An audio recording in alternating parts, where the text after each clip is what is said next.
প্রধানমন্ত্রী তারেক রহমানের খালাতো ভাই তাসিন আক্তার হকের ডিএল ফিলিং স্টেশনের ১,২১,২৫,০০০ টাকা ছিনতাইয়ের ঘটনায় ৩ দিনেও কাউকে গ্রেফতার করতে পারেনি পুলিশ। তবে ডিবি প্রধানের দাবি, অভিযান এবং তদন্ত দুটোই চলমান।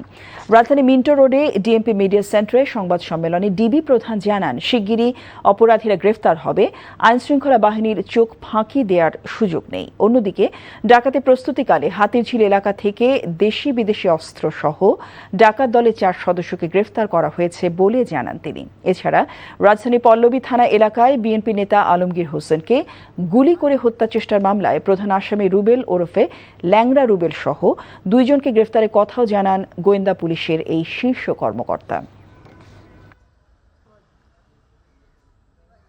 এটা প্রাথমিক পর্যায়ে আছে, আমরা এটা নিয়ে কাজ করতেছি। আমরা সকল আইন শৃঙ্খলা বাহিনী এটা অত্যন্ত গুরুত্বের সঙ্গে ঘটনাটি নিয়ে আমরা কাজ করতেছি। ডাকাত দল যখন ওই গলির ভিতরে ঢোকে, তৎক্ষণাৎ ডিবির যে গোয়েন্দা দলের ৪০ জন সদস্য ছিল, তারা তাদেরকে চেস করে ওখান থেকে ৪ জনকে হাতে নাতে ধরে রাজধানী উত্তরা এলাকা থেকে এক ব্যক্তিকে গ্রেপ্তার করেছে। সে দীর্ঘদিন যাবৎ ওই এলাকায় শিক্ষিত, অর্ধশিক্ষিত এবং শ্রমজীবী লোকের নিকট প্রতারণা করে আসছে।